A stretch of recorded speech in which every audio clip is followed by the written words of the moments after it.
Alors, si Dieu appelle cette religion mondiale de la fin des temps Babylone la Grande, niba rero imana ivuga yuko ririya dini ryo mu gihe cy'iherezo yuko azaba ari Babylone ikomeye, cette religion mondiale, iryo dini ryo ku isi Dieu l'appelle Babylone la Grande, imana irayita Babuloni ikomeye, une prostituée, maraya, la mère des impudiques. nyina w'abamaraya. Hari ibintu bimwe by'ingenzi nshaka kubabwira mbere ko tuza kubona video ivuga ibye kuri uwo maraya tukomeza kuvuga cyangwa igaragaza ibye. Izi video intego yazo ni kugira ngo mumenye ko ijambo ry'Imana atari ibintu mukwiye gushira mu nzozi, mumenye ko ari ukuri. Ntabwo Imana yavuze gusa ibyo mu ijuru, Imana yavuze n'amateka y'ibikwiye kuba muri iyi si. Amen.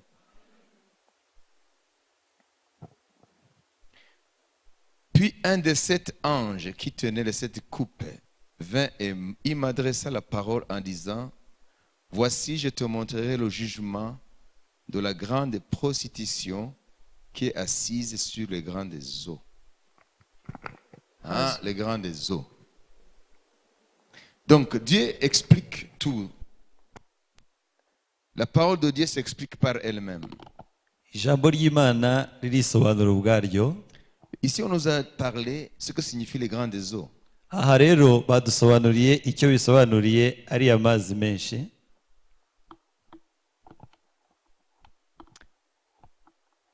La parole de Dieu dit Ijambo ry'Imana riravuze ngo que les grandes eaux ayo mazi menshi sur lesquelles la prostituée est assise, ayo uriya maraya yari yicayeho, ce sont des peuples, n'amoko, des foules, ni abantu benshi, des nations n'amashyanga et des langues. ndetse n'indimi. Là vous comprenez. Aho murabyumva. Dieu donne son langage, c'est un langage qui doit être décodé par son esprit. Ni imvugo ikwiye gutahurwa gusa n'umwuka w'Imana. Donc, métaphore. Ukugereranya, C'est un mot qui a un sens. ni ugukoresha ijambo ushaka gusobanura ibintu. Je peux parler d'un lapin, Shobora kuvuga ku rukwavu, mais ça explique autre chose. ariko nshaka gusobanura ikindi kintu. Les 10 vierges. Bariya bari 10. Les vierges folles, les vierges sages. Bariya abanyabwenge n'abandi batari abanyabwenge. Ces vierges, c'est sorte de métaphore. Abo bari rero ni nko gushaka gusobanura. Dieu parlait de l'église. Imana yashaka kuvuga itorero. Comprenez? Murabyumva? Le figuier. Umutini, quand Dieu parle de figuier, Imana igihe ivuga umutini, apprenez sur le figuier. Mwigire ku mutini. Le figuier c'est Israël. Umutini ni Israeli. Vous comprenez? Murabyumva? Quand Dieu dit la bête qui monte de la mer, igihe Imana ivuga ngo iriya nyamaswa iva mu nyanja, Apocalypse 13:1. Ibyahishuwe 13:1. Puis je vis monter de la mer Nza kubona inyamaswa izamuka. une bête qui avait 10 cornes et 7 têtes. Iyo nyamaswa yari ifite amahembe 10 ndetse n'imitwe 7. La bête, vous voyez, ce n'est pas la bête là avec une peau, avec des poils. Inyamaswa ahangaha ntabwo ari ya nyamaswa ifite uruhu ndetse n'umubiri. Donc ça symbolise un royaume. Ahubwo igaragaza ubwami. Mais qui monte de la mer. Ariko ubwami buzamuka mu nyanja. La mer, ça symbolise quoi? Ça symbolise les nations. Iyo nyanja rero isobanura amashyanga. Les peuples. Amoko. Comprenez? Murabyumva? Pourquoi est-ce que Dieu utilise cette métaphore de mer ou des eaux par rapport à la bête, par exemple?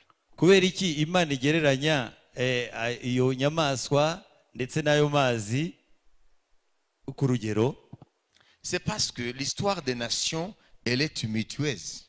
Ni ukubera ko amateka y'amahanga ahora ahindagurika. L'histoire n'est pas stable, l'histoire des nations. Ntabwo amateka aguma ahantu hamwe. Donc quand Dieu voit les nations, igihe imana ibona amashyanga elle le voit comme une mer agitée. abona amashyanga nk'inyanja irimo igenda ihindagurika. Un moment d'accalmie, un moment d'agitation. Hari igihe cyo gutuza, hari n'igihe cyo kugenda ihindagurika. Par exemple, aujourd'hui, urugero nk'uno munsi la mer est tumultueuse. inyanja irimo iragenda ihindagurika. Tumultueuse, vous comprenez? Le vent qui souffle, il y a des vagues, il y a tout. Umva ko hari umuyaga ugenda uhuha noneho inyanja ikagenda ihindagurika. Quand tu vois la mer avec des vagues, igihe rero ubona inyanja ifite iyo miyaga myinshi, le bateau, qu'est-ce qu'il fait? imiraba myinshi, Le bateau, il ne va pas sur l'eau tranquillement. Il est ballotté par ces courants. ubwato rero bugenda buhindagurika kubera ko uwo muyaga ugenda uza noneho ubwato bukagenda buhindagurika bukagenda hirya no hino. Vous comprenez? Murabyumva? Pourquoi est-ce qu'aujourd'hui la mer est agitée?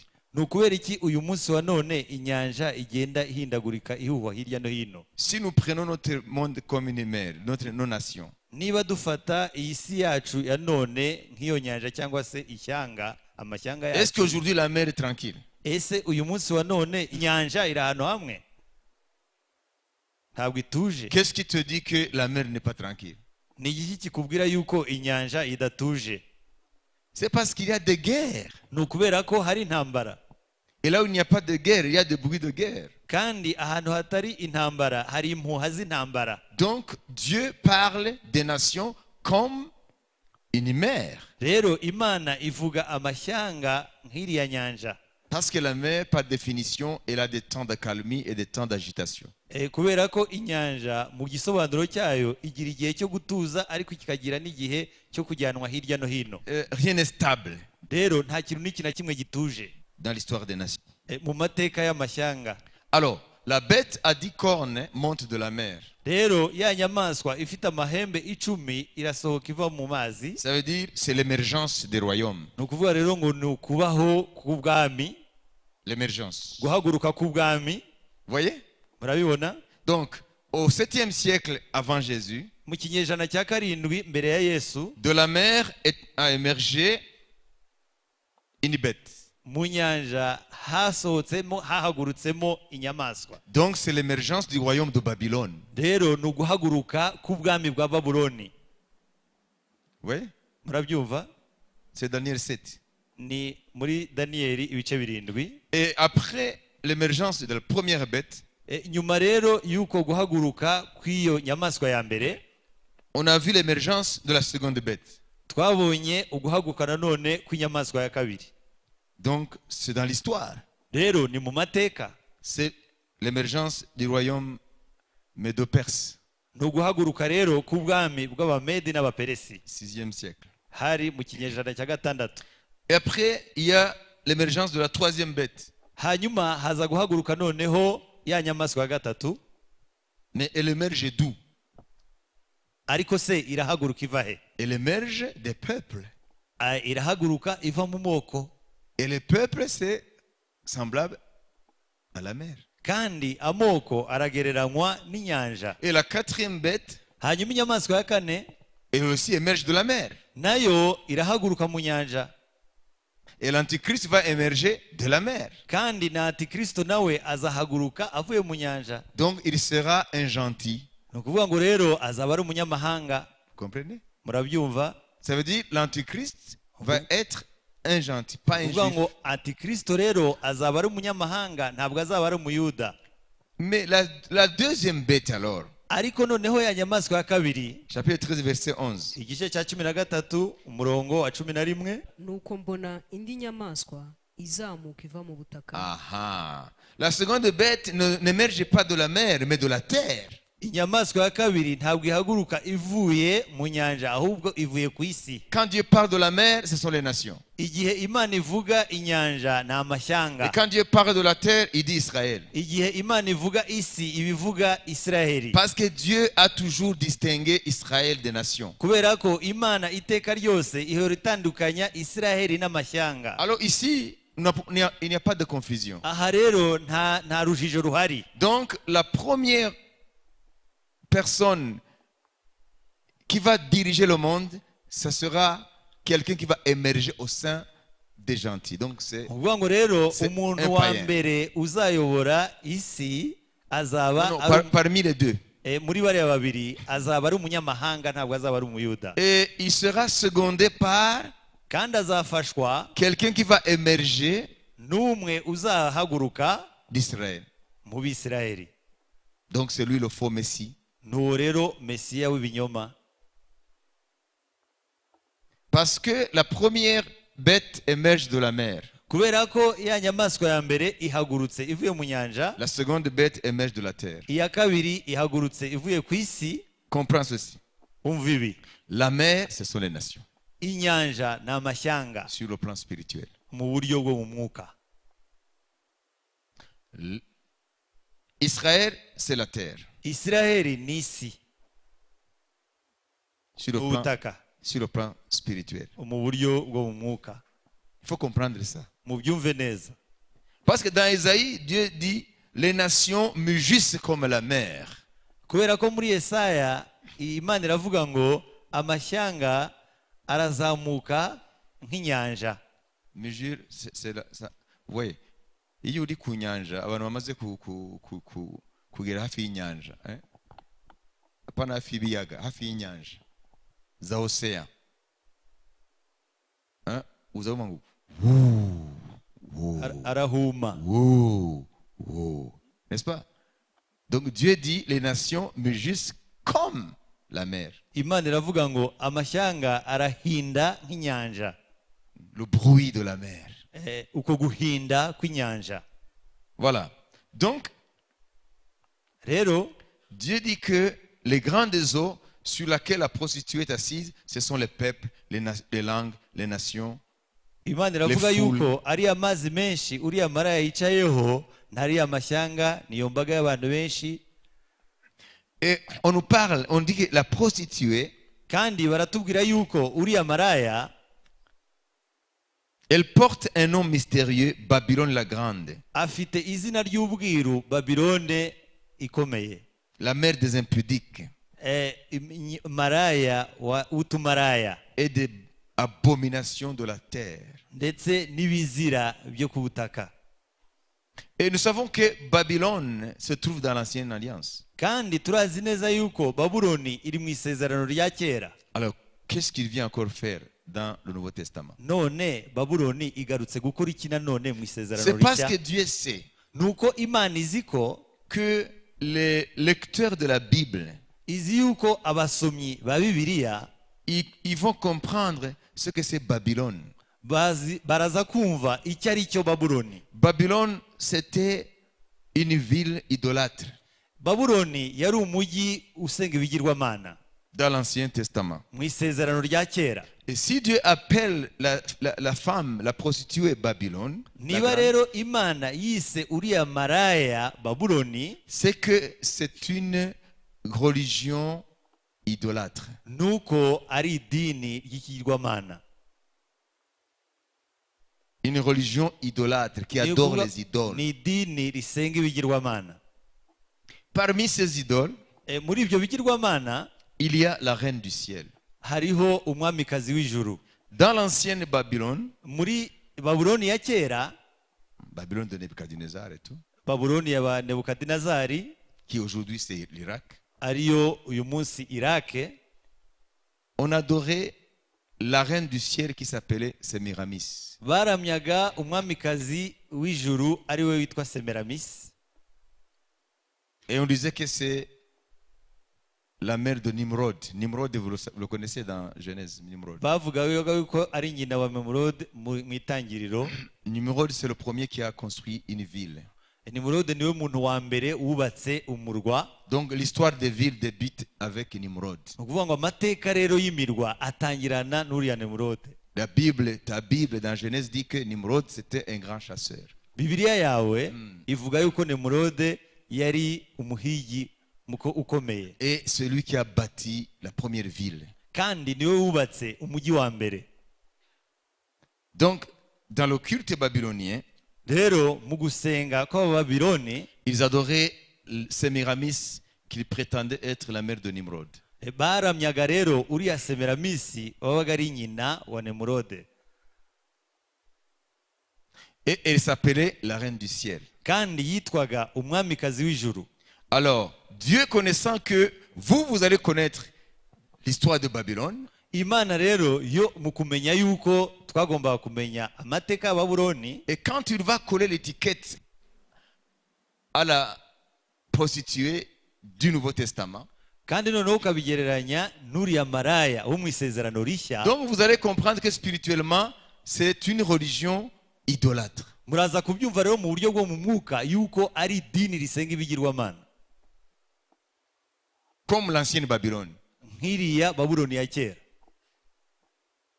Et vous allez comprendre aussi Kandi muraza kubyumva ko que la religion est liée à une ville aussi. ko iryo dini rigereranywa n'umurwa nanone cyangwa umujyi. Babylone était une ville Babuloni yari umujyi dans laquelle une religion était pratiquée par les habitants de cette ville et adorait la reine du ciel et d'autres idoles. yari umujyi aho abaturage baho basengaga idini hanyuma bakanasenga n'ibyo bigirwamana. Comprenez? Murabyumva? Donc il y a Babylone, la religion, Rero hari Babuloni y'idini, une religion idolâtre. idini isenga ibigirwamana, Son siège est à Babylone, la grande cité antique. icyicaro cyayo kiri muri Babilone, umurwa wa kera. Alors, où se trouve la nouvelle Babylone alors? Ese noneho Babiloni nshya noneho iri hehe? Où se trouve sa cité?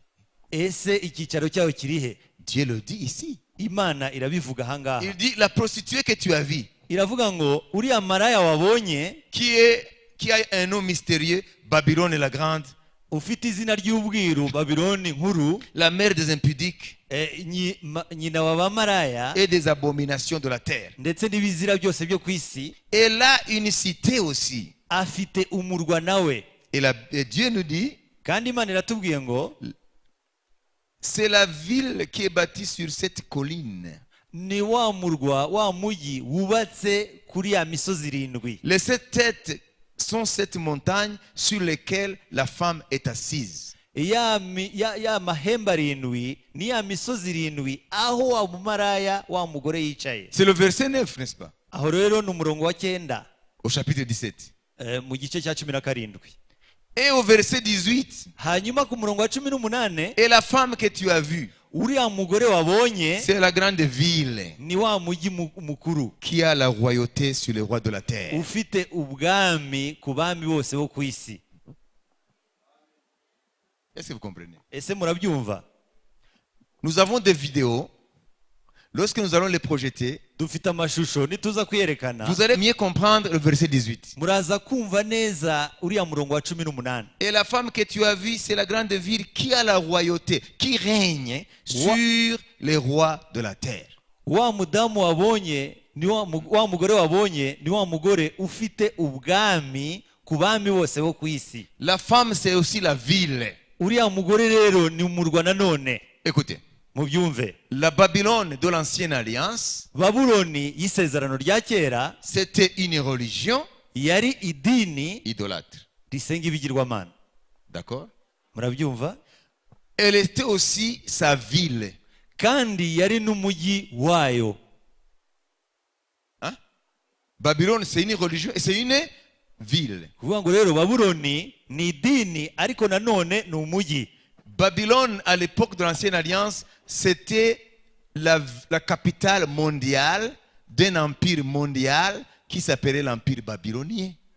Babuloni mu isezerano rya kera yari umurwa mukuru wa Babuloni w'ubwami bwa Babuloni witwaga ubwami bwa Babuloni. Quand vous lisez Daniel 2, Iyo musomye muri Daniel wa 2, Nebuchadnezzar, il est en train de s'enorgueillir sur la cité qu'il a construite. Nebukadinezari arimo arirata cyane kuri uwo murwa yubatse. Il dit, voici Babylone la grande, la ville que je me suis fait construite. Aravuga ngo reba Babuloni umurwa mukuru, umurwa niyubakiye. Donc, 7e, 8e, 7e siècle, Ikinyejana cya 7 ndetse n'ikinyejana cya 8, Babylone était la capitale mondiale. Babuloni yari umurwa mukuru w'isi yose.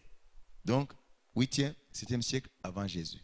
Ikinyejana cya 7 n'icya 8 mbere ya Yesu. Sur cette terre, kuri iyi si il y avait un empire mondial. hari ubwami bw'isi Et la capitale était Babylone. kandi umurwa mukuru wabwo yari babuloni. C'est en Irak. Ni irake, C'est tout près du fleuve Euphrate. ni hafi y'uruzi efurata. Ok? Alors, qu'est-ce qui caractérisait cette cité-là?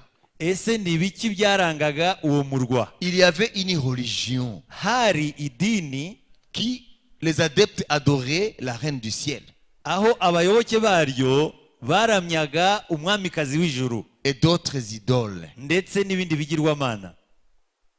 Et ce culte a influencé le monde de l'époque à partir de Babylone. Kandi uko gusenga kwahise gufata abantu bose b'icyo gihe.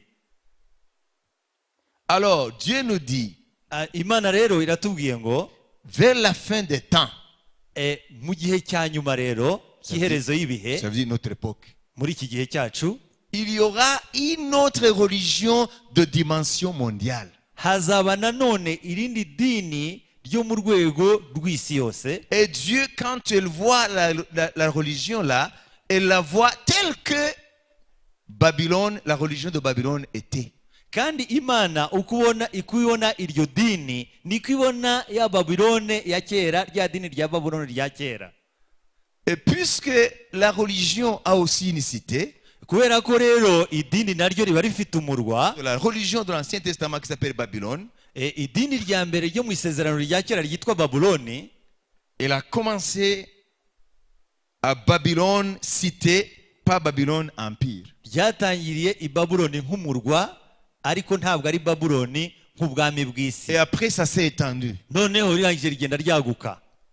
Et Dieu dit, Imana iravuze ngo vers la fin des temps, mu gihe cy'iherezo cy'ibihe il y aura encore une autre religion, hazaba nanone irindi dini semblable à celle de Babylone. risa na rya dini rya mbere rya Babuloni. Voilà pourquoi Dieu dit ici, sur le verset 5, sur son front, la prostituée, était écrit un nom. Niyo mpamvu Imana ivuze ngo ku gahanga karyo, ku gahanga k'iriya maraya hari handitswe Un nom, izina, pas n'importe lequel. ntabwo ari izina iryo ari ryo ryose, Un nom, un mystère. ahubwo ni izina ry'ubwiru. Mwumve neza. mu ruhanga rwe afite izina ry'amayoberane. Un mystère. Quand c'est un mystère, Amayoberane. Amayoberane. en grec, le mot mystère veut dire c'est quelque chose qui n'est connu que des seuls initiés. Mu Kigiriki amayoberane ni ikintu kizwi na ba nyiracyo bakizi, Ceux qui sont initiés. abantu babitojwe. C'est un mystère. Ni amayoberane. C'est écrit Babylone la grande, byanditswe ngo Babuloni ikomeye, la mère des impudiques nyina w'abamaraya et des abominations de la terre. kandi nyina w'ibizira byo mu isi. Donc c'est un mystère. Ni amayoberane. Vous comprenez? Si c'est un mystère, ce n'est pas connu de tous. Niba ari amayoberane rero ntabwo azwi na bose, Sauf ceux qui ont la révélation. gusa azwi na bariya bafite ihishurwa. Alors, si Dieu appelle cette religion mondiale de la fin des temps Babylone la grande, Niba rero Imana ivuga yuko ririya dini ryo mu gihe cy'iherezo yuko azaba ari Babyloni ikomeye, cette religion mondiale, iryo dini ryose ryo ku isi Dieu l'appelle Babylone la grande, Imana irayita Babuloni ikomeye, une prostituée, maraya, la mère des impudiques nyina w'abamaraya et des abominations de la terre. ndetse n'ibizira byose byo ku isi. C'est que Dieu sait que nous qui avons le Saint-Esprit, nous allons le savoir. Nuko Imana izi yuko twebwe dufite umwuka wera tuzabitahura.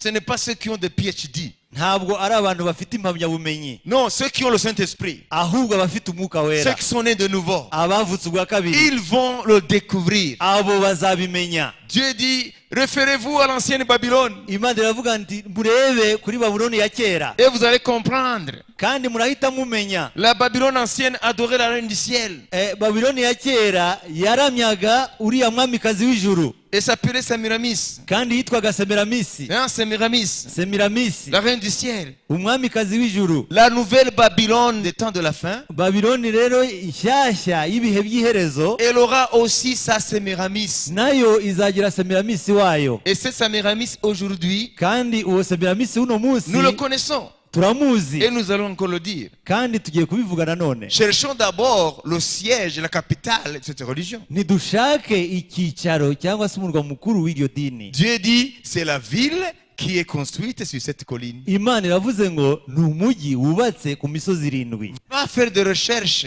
en géographie. Jya gukora ubushakashatsi mu bunyi bw'isi Même sur l'internet. ndetse no kuri za interineti. Tu n'as qu'à écrire la ville aux 7 collines. Uzandike gusa ngo umujyi wo ku misozi 7. L'internet va te donner Rome. Interineti izahita ikwereka yuko ari Roma. Tout de suite, faites-le, vous allez le voir. Mwese nimukore ubushakashatsi murabibona. Moi, je suis étonné par la vérité de Dieu. Ngewe ndatangazwa cyane n'ukuri kw'Imana.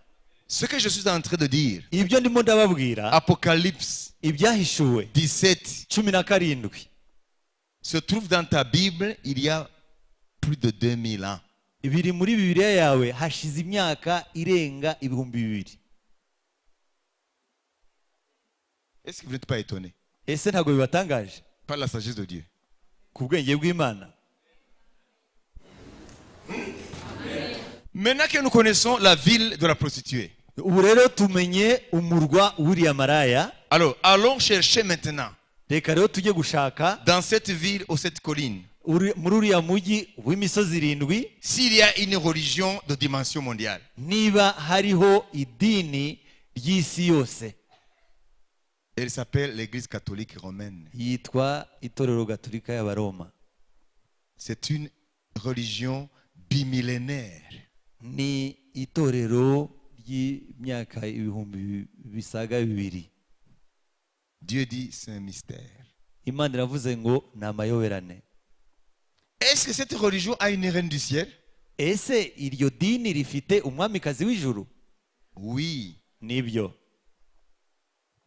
Ils l'ont appelée Marie.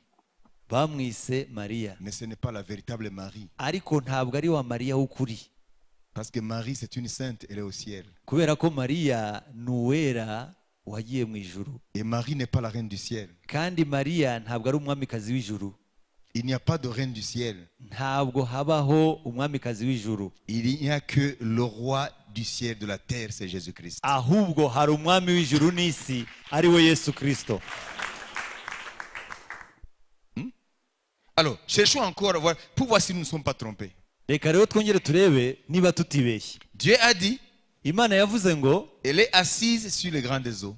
yicaye ku mazi menshi. Et Dieu dit, Imana irongera yavuze ngo ces grandes eaux, ayo mazi ce menshi sont des peuples, ni amoko, ce sont des nations, ni amashyanga, ce sont des foules, ni abantu benshi des nations et des langues. ndetse n'indimi nyinshi. Est-ce que notre Babylone du Nouveau Testament, Ese Babuloni y'isezerano rishya, elle règne sur des foules? ese itegeka ku ari abo bantu benshi? Elle est adorée par des foules? Ese iramwa n'abantu benshi? Elle est adorée par une seule langue? Ese iramwa n'ururimi rumwe? Elle est adorée par des peuples? Ese iramwa n'amoko menshi? Est-ce qu'elle a une dimension mondiale? Ese ifite urwego rw'isi yose?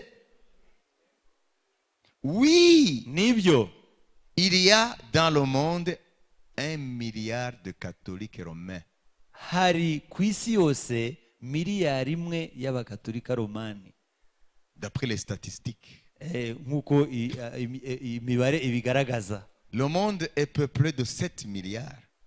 Isi ituweho n'abantu bagera kuri miliyari 7. Parmi les 7 milliards, Muri ziriya miliyari 7, 1 milliard c'est catholique. miliyari 1 ni abanyagatolika. Mais catholique romaine. Ariko abagatolika ba Roma. Catholique n'est pas mauvais, c'est pas un nom qui est mauvais, c'est pas un mauvais nom. Agatolika ntabwo ari izina ribi. Le mot catholique veut dire universel. Kubera ko gatolika biravuze ngo ku isi yose. Il faut ajouter l'église catholique romaine. Rero nukongeraho itorero gatolika rya Roma. Mais l'église catholique, Ariko itorero gatolika c'est l'église de Jésus, la véritable, ni le corps. itorero rya Yesu, itorero ry'ukuri, Le corps. umubiri. Mais l'église catholique encore romaine, Ariko noneho itorero gatolika rya Roma c'est celle-là qui est assise ni ririya rero ryicaye sur la ville aux 7 collines. kuri uriya mujyi wo ku misozi 7. Et à partir de là, Uhereye aho rero elle étend sa royauté sur les foules.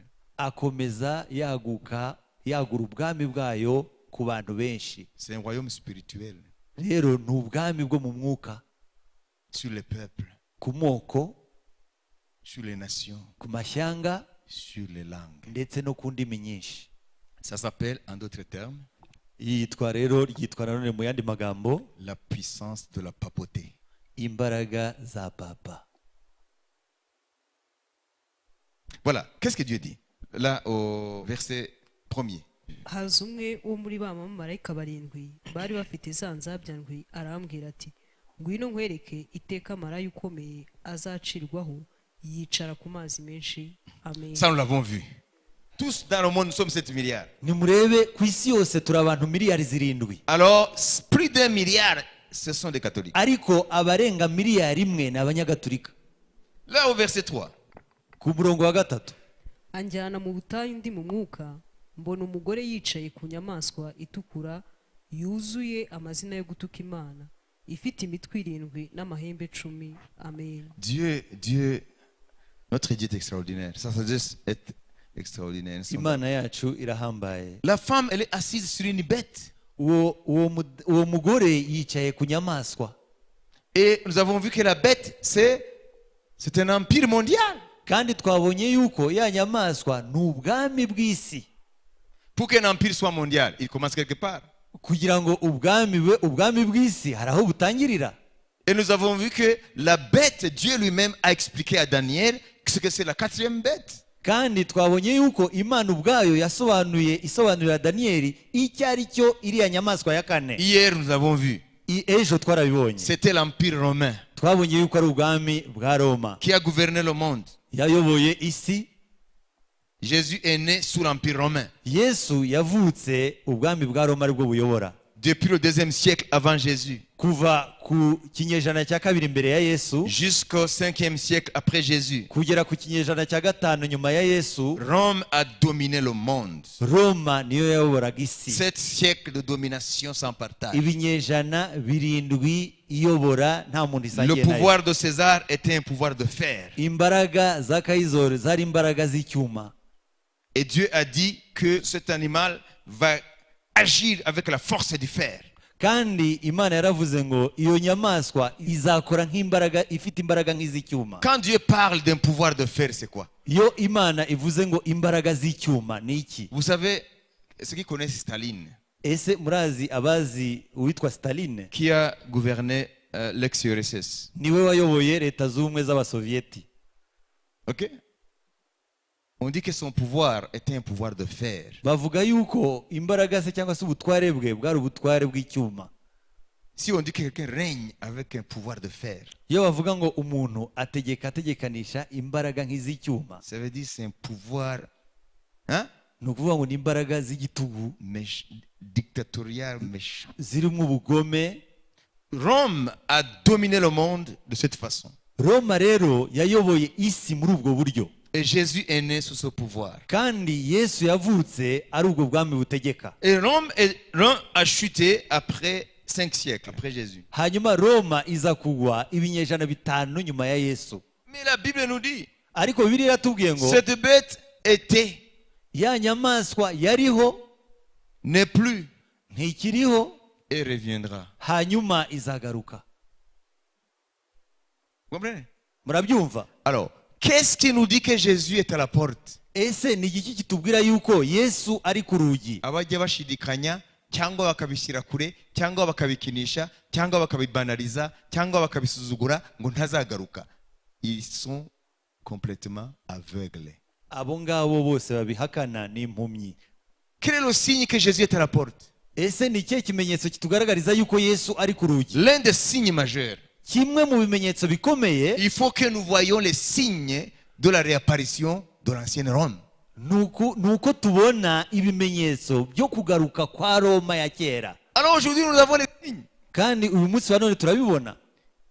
Les pays européens. Ibyo bihugu by'Uburayi. Ce sont ces pays-là qui formaient le siège du pouvoir romain sur le monde. Ibyo bihugu byari bigize icyicaro cy'ubwo bwami. Est-ce que sur ce territoire géographique, ese aho hantu mu buryo bw'isi bw'imiterere y'isi, est-ce que nous voyons quelque chose comme un empire qui émerge? ese turabona ikintu kimeze nk'ubwami bw'isi buhaguruka?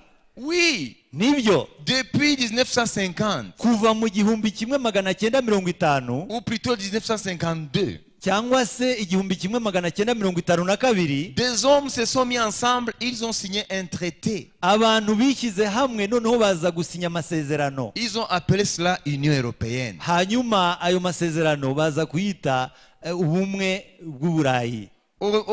Avant, c'était la communauté économique européenne. mbere yari ihuriro ryo mu buryo bw'ubukungu bw'uburayi. Ça a commencé comme une union économique. Et puis union. meze nk'ubumwe nko gushyira hamwe mu buryo bw'ubukungu. Après union douanière. hanyuma bijya noneho mu buryo bw'ubumwe bwo gukuraho imbibi. Aujourd'hui, on l'appelle espace Schengen. uyu munsi wa none babyita ikirere cya Schengen. Et puis union monétaire. noneho haza gukurikiraho ubumwe bwo guhuza ifaranga. Ils ont créé une nouvelle monnaie unique qui s'appelle l'euro. hanyuma barema cyangwa bashyiraho amafaranga amwe yitwa euro. Maintenant, ils travaillent sur l'union politique. uyu munsi rero barimo barakora noneho mu guhuza imbaraga za politiki. Même s'ils ont un parlement européen. nubwo bafite inteko y'uburayi. Mais il y a encore des parlements nationaux. ariko haracyariho inteko z'ibihugu byihariye. Mais alors, ils auront un seul chef. ariko noneho bazagira umukuru umwe. C'est celui-là que Dieu appelle l'Antichrist. kandi ni uwo nguwo imana yita antikristo. Et il sera différent des autres chefs d'État. kandi uwo nguwo azaba atandukanye n'abandi bayobozi bakuru. C'est un chef politico-religieux. azaba rero ari umuyobozi wa politike ariko nanone w'idini. Et les États-Unis aujourd'hui d'Amérique kandi leta z'ubumwe za Amerika uyu munsi veulent accélérer la réunification de l'Europe. barashaka gushishikariza cyane uko guhuza k'ubumwe k'uburayi. Que l'Europe devienne réellement des États fédérés. barashaka yuko uburayi buba koko ibihugu bihuje. Quelqu'un qui est profane en politique ou en géopolitique, ariko umuntu utazi politike c'est dingue. ntabwo ashobora kubyumva. Parce que l'Europe serait rivale des États-Unis sur kubera le ko plan icyo mondial. gihe noneho uburaya bwasa naho buhangana cyane na leta zimwe za Amerika mu rwego rw'isi. Mais eux, ils veulent que l'Europe soit unie. ariko bo barashaka yuko uburaya buba bumwe. Vous comprenez? murabyumva? C'est parce que le projet est là. ni ukubera ko uwo mushinga urahari. C'est un projet mondial. ni umushinga w'isi yose. Alors, qu'est-ce qui tarde maintenant qu'ils atteignent l'acte final? ese ni iki noneho gitinza yuko bagera ku ntambwe ya nyuma? La Bible le dit. Bibiliya irabivuga. C'est vous et moi. ni mwebwe ni njyewe. C'est l'église de Dieu. ni itorero ry'Imana. Parce qu'il ne va pas régner sur le monde avant l'enlèvement. kubera ko ntabwo azigera ategeka isi mbere y'uko itorero rizamuka. Alors, essayons de décrypter maintenant, décoder l'image d'une femme qui est assise sur la bête. reka noneho rero tugerageze gutahura iyo shusho y'uwo mugore wicaye ku nyamaswa. Hein?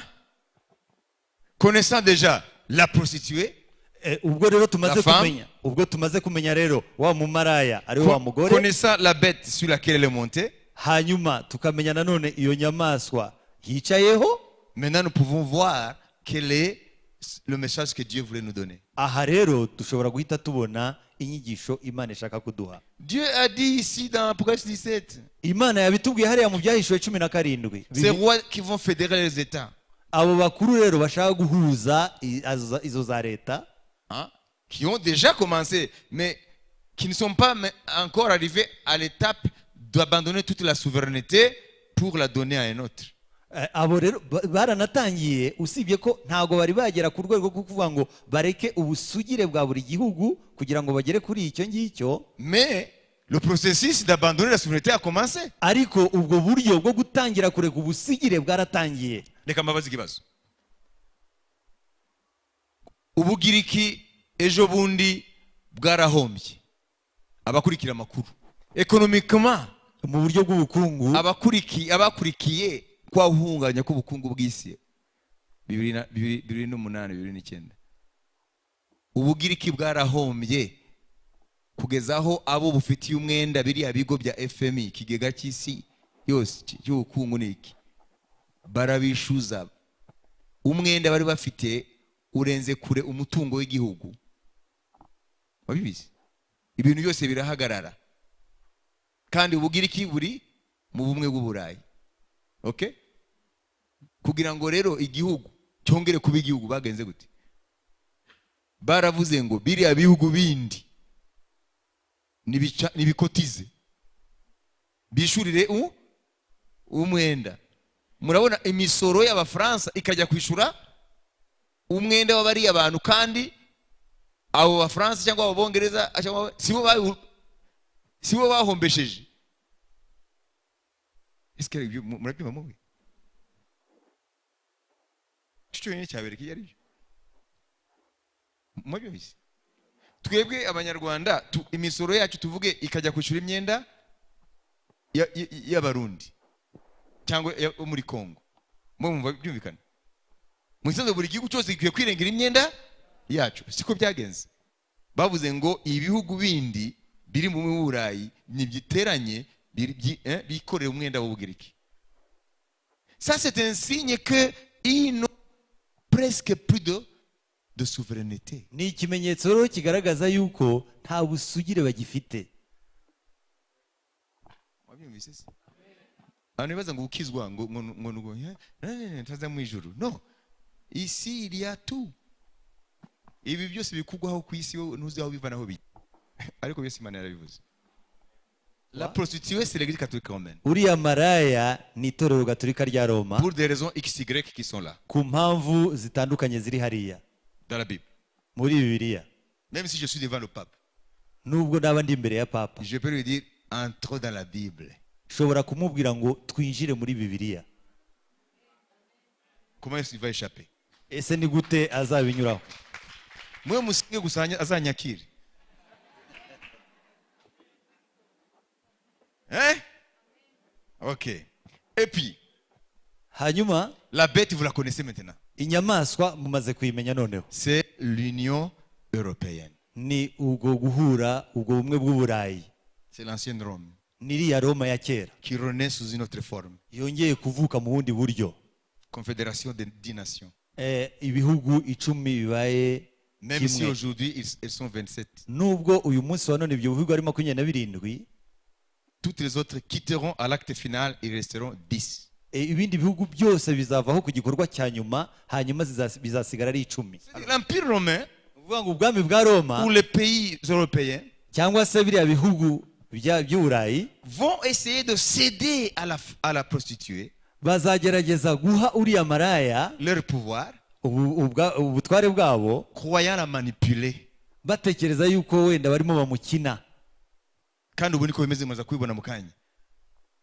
Ubu papa baramuhamagaye muri parlement européen, bamuhamagara muri conseil européen, bariya bose bagize biriya bihugu, bariya bayobozi, muraza kumva amagambo bamubwiye bati igihe Uburayi bugezemo n'isi tubona ko wowe sa sainteté, ngira ubutungane, avec l'institution que tu incarnes, ndetse n'uriya muryango n'iryo dini uhagarariye werekana, dont nous tous nous faisons partie, kandi twese tukaba turirimo, et nous connaissons que c'est le seul chemin pour la paix mondiale. Kandi turazi neza yuko ariyo nzira yonyine yo ku isi yose. Voyant les problèmes dont le monde fait face aujourd'hui, tureba ibibazo byose isi irimo irwana nabyo uyu munsi, sa sainteté, nyiri ubutungane, il n'y a que toi ni wowe gusa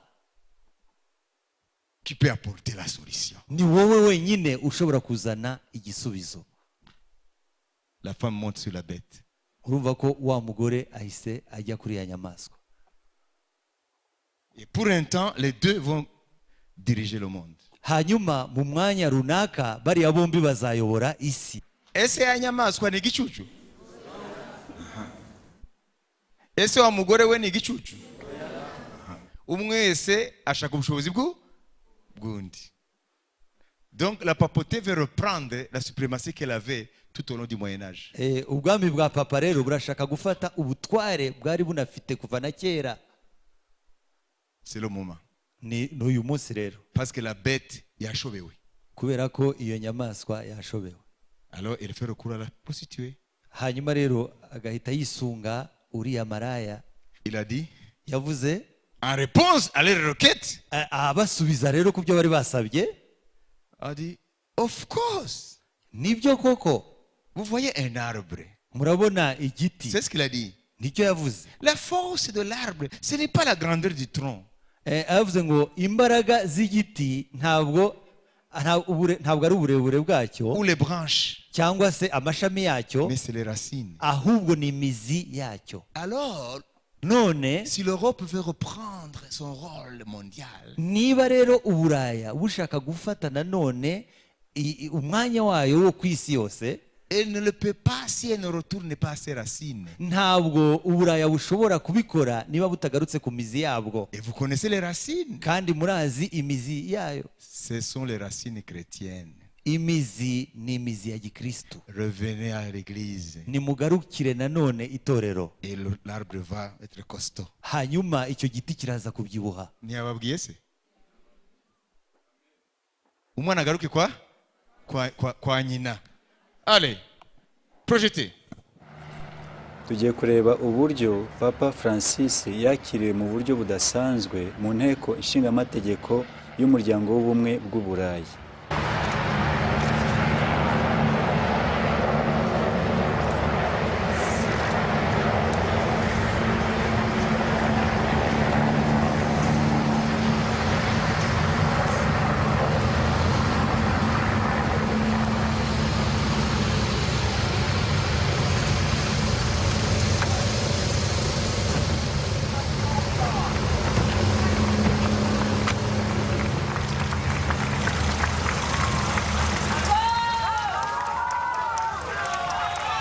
Voilà l'accueil officiel par M. Martin Schulz, donc président du Parlement européen, en présence d'un millier environ. Aha yakiriwe ku mugaragaro na perezida w'inteko nshingamategeko y'ubumwe bw'uburayi Martin Schulz.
télégramme du pape au président français faisait particulièrement mention du centenaire du début de la...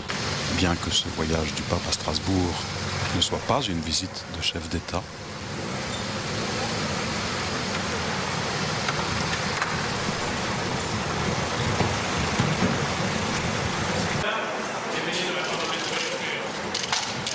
Noch einmal, Uneinigkeit. Ich habe gleich eine kleine Überraschung für Sie. Surprise. Bitte. Die Halle.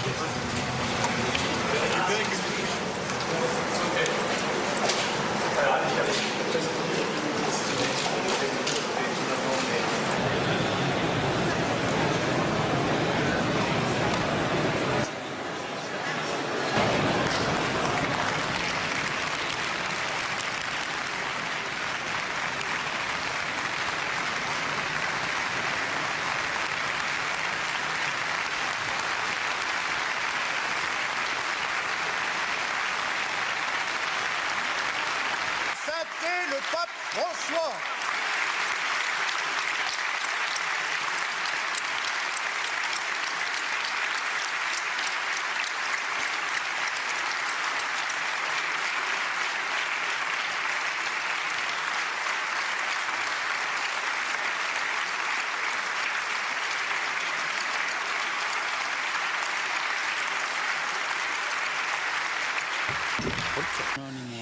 Un auteur anonyme du IIe siècle a écrit que les chrétiens représentent dans le monde ce que l'âme dans le corps. umwanditsi utazwi izina wo mu kinyejana cya kabiri yanditse ko abakristu bafite uruhare mu isi nk'uko ubugingo bufite uruhare mu mubiri. Le rôle de l'âme est de soutenir le corps, d'en être l'inconscience et la mémoire historique. uruhare rw'ubugingo ni ugushyigikira umubiri, umuntu, umutimanama no kwibuka amateka. Est une histoire bimillénaire lie l'Europe et le christianisme. amateka maze ibinyagihumbi bibiri niyo ahuje uburayi n'ubukristo. Une histoire non exempte de conflits, d'erreurs et aussi de péchés, mais toujours animée par le désir de construire pour le bien. akaba ari amateka atabuze kurangwa n'amakosa n'ibyaha, ariko igihe cyose basunikwaga no gushaka kubaka ku bw'icyiza. Nous le voyons dans la beauté de nos villes, et plus encore dans celle des multiples œuvres de charité et d'édification commune qui parsèment le continent. bibonekera ku bwiza bw'imijyi yacu, na cyane cyane bibonekera mu bikorwa byinshi by'urukundo no gukomezanya biganje umugabane wacu. Cette histoire, en grande partie, est encore à écrire. Elle est notre présent et aussi notre avenir. Elle est notre identité. aya mateka aracyakeneye kubakwa mu gihe cya none n'ikizaza nacyo nicyo kituranga. Et l'Europe a fortement besoin de redécouvrir son visage pour grandir selon l'esprit de ce Père fondateur, dans la paix, dans la concorde. kandi uburayi bukeneye cyane kongera kumenya ishusho yabwo kugira ngo bwaguke bushingiye ku cyifuzo cy'ababushinze mu mahoro no mu guhuza. Chers eurodéputés, l'heure est venue de construire ensemble l'Europe qui tourne, pas autour de l'économie, mais autour de la sacralité de la personne humaine, des valeurs inaliénables. bavandimwe b'abadepite b'ibihugu byunze ubumwe bw'uburayi, igihe kirageze cyo kubakira hamwe uburayi bujya mbere, atari ugutera imbere mu bukungu gusa, ariko mu guha agaciro ikiremwamuntu, agaciro kadahindagurika. L'Europe qui embrasse avec courage son passé et regarde avec confiance son avenir pour vivre pleinement et avec espérance son présent. uburayi burebana ishaka amateka yabwo ya kera no kurebana ejo hazaza ibyiringiro kugira ngo bubeho none mu byiringiro byuzuye. Le moment est venu d'abandonner l'idée d'une Europe effrayée et repliée sur elle-même pour susciter et promouvoir l'Europe protagoniste. igihe kirageze cyo kureka igitekerezo cyo kubona uburayi bufite ubwoba, uburayi buri bwonyine, kugira ngo bahagurutse uburayi buhangana. Porteuse de science, d'art, de musique, de valeurs humaines et aussi de foi. L'Europe qui contemple le ciel et poursuit des idéaux. L'Europe qui regarde, défend et protège l'homme. uburayi buhanga amaso ijuru no gukurikira imitekerereze, uburayi bureba, burengera, burinda umuntu. L'Europe qui chemine sur la terre sûre et solide, précieux point de référence pour toute l'humanité. Merci. uburayi bushinze imizi mu butaka bwizewe kandi bukomeye, ari bwo rufatiro rw'igiciro ku nyokomuntu. murakoze. Merci.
Vielen Dank, meine sehr geehrten Damen und Herren. Ihr Beifall hat gezeigt, dass Papst Franziskus.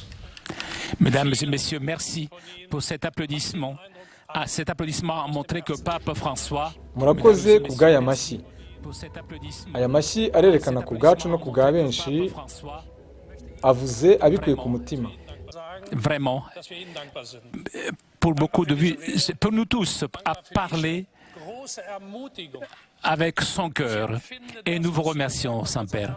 Kandi turagushimira data wera umucyo w'amagambo yanyu kudutera intege. Ibyo mwavuze mbifashe nk'ihumure kugira ngo dukomeze inzira ubumwe bw'uburayi bwatangiye. Ni inzira igana ejo hazaza heza kandi mwaduhaye icyerekezo cyiza. Nous remercions de vos paroles, pour vos encouragements.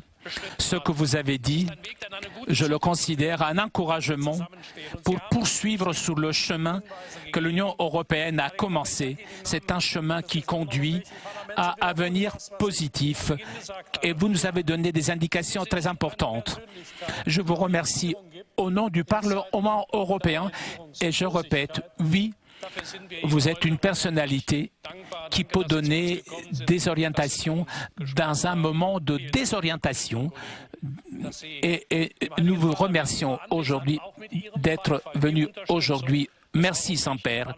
Merci, chers collègues, qu'avec votre présence et vos applaudissements, vous avez montré au Saint-Père le soutien du Parlement européen pour son chemin. Nous avons beaucoup de choses et de tâches en commun. Et les mots de Pape François nous aideront. Merci, Saint-Père. Ndabashimiye mu izina ry'inteko y'Uburayi kandi uri umuntu ushobora gutanga icyerekezo mu bihe abantu batakaje icyerekezo. Turagushimiye kuba waje uyu munsi. Urakoze data wera. Murakoze namwe bagenzi banjye kuko kuba hano kwanyu n'amashyi mwakomye mweretse data wera ku inteko y'umuryango w'ubumwe bw'Uburayi imushyigikiye mu rugendo rwe.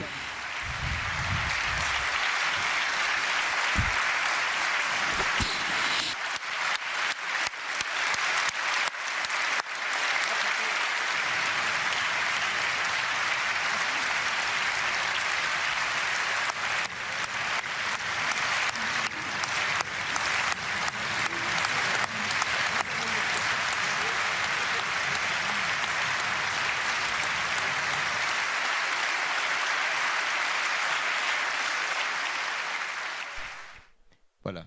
Rero nimba ufite umugozi y'idini ryawe rikomeze guhambire ariko icyo nkubwira cyo nuko Imana yahishuye byose kugira ngo mu gihe nk'iki wowe ushobore kujijuka hanyuma umenye ibiriho biraba n'icyishe inyuma yabyo. Nta muntu n'umwe Yesu yavuze ngo akwiye kwitwa data wera ngo n'appelle personne père en matière spirituelle, ngo père muri sense y'ubyara bose bakuriye bose atari Imana. Muzigere mwita umuntu n'uyu n'umwe data mu buryo bwo mu mwuka. Et il a dit hanyuma arangije aravuga ngo que seul Dieu mérite cette gloire. Gusa Imana niyo ibereye kiriya cyubahiro. Il n'y a que Dieu auquel les anges ont dit Saint, Saint, Saint, l'Éternel des armées. Ni gusa Imana abamarayika bavuze ngo uruwera uruwera uruwera Uwiteka Nyiringabo. Dans le livre du prophète Ésaïe chapitre 6. Mu gitabo cy'umuhanuzi Yesaya igice cya 6. Les séraphins ont dit Saint, Saint, Saint et l'Éternel des armées. Abaserafi n'abakirabi baravuze ngo uwera uwera uwera Uwiteka Nyiringabo. Rero uyu munsi aho tugeze nukumenya ko ibyo Bibiliya yavuze biriho birasohozwa kandi ririya dini Imana yise maraya rifite icyicaro mu mugi w'imisozi 7 rizahabwa ubushobozi n'aya nyamaswa, ntabwo bazagera ku ntego yabo ya nyuma ariyo yitwa acte final, ikimubuza kitarakurwaho. Kandi Paulo yahishuye ko kimubuza ari umwuka wera mu itorero. Ashobora kuba atari uyu ariko uwo ari we wese azahaguruka avuye kuri iriya ntebe. Mwabibise kuko mwumvise ko n'uwamubanjirije hari ibyo yakoze. Umwe wese araza agashyiraho ake kugeza aho cya gihe kizagera uzaba ari kuri ya ntebe niwe azasohoza ubuhanuzi. Icyo rero dukwiye kumenya twebwe ni ukumenya ko ni igihe cyo kwezwa, ni igihe cyo gushaka Imana, ni igihe cyo gusenga nk'uko turiho turasenga kugira ngo dushobore gucunguza umwete mu gukorera Imana yacu. Kuko ibimenyetso ntabwo bidutera ubwoba, ahubwo bidutera ishyaka ryo gukorera Imana. Uvuga uti amen. Ibimenyetso ntabwo bidutera ubwoba, bidutera ishyaka ryo gukorera Imana yacu. Kuko uravuga uti ese niba nshigaje ukwezi nakora iki? Icyo nicyo kibazo tukwiye kwibaza. Ese niba nshigaje umwaka wo gukorera Imana hanyuma impanda y'iherezo ikavuga nakora iki? Ibimenyetso ni nk'ibintu bica amarenga bikwereka ngo kanguka. Kanguka umenye ko umukwe ari ku rugi. Kanguka umenye ko iki gihe ntabwo ari igihe cyo kwiruka inyuma y'iby'isi, ahubwo ni igihe cyo kugwiza imirimo myiza muri Kristo Yesu. Abakorinto ba mbere ibice 7 umurongo wa 29. Nushaka uyifate ibe filozofi yawe y'ubuzima bwawe n'umunsi. Kora imishinga yawe, kora projet yawe, ariko yibe filozofi yawe. Ntabwo uzaba wibeshye. Tugeze 31. Voici ce que je dis frère. ariko bene data ibi nibyo mvuga, C'est que le temps est court, yuko igihe kigabanutse, que désormais uhereye none ceux qui ont des femmes abafite abagore ou des hommes bien sûr soient comme n'en ayant pas. bamere nk'abatabafite. Ngo bahukane se bamere nka, biravuga ngo ibyo byose bigize ubuzima bwacu bwa none ntibitubuze kuba maso, ntibitubuze kuba muri uwo mwuka wo kumva ko turi ingenzi, turi abagenzi mu mwanya wose dushobora kurangiza urugendo. Ceux qui pleurent comme ne pleurant pas. Nk'abarira n'abarira nk'abatarira. Nivuga ngo nimburizwa nuko nta mafaranga ufite ubu ngo mere nkutarira, bivuge ngo ntugutayafite ntufate yuko wagushishishana ko ubuzima buhagaze, ahubwo kwizera kukwereka ko yafite.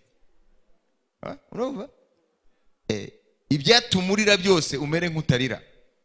Hanyuma ceux qui se réjouissent comme ne se réjouissant pas. N'abishima bamere nk'abatishima. Ceux qui achètent comme ne possédant pas. N'abagura bamere nk'abatagira icyo bafite. Et ceux qui usent du monde comme n'en usant pas. N'abakoresha iby'isi bamere nk'abatarenze urugero. Car la figure de ce monde passe. Kuko ishusho y'isi ishira. Amen. Amen. Amen. Uri no gutwi niyumve icyo Umwuka abwira itorero. Duhaguruke.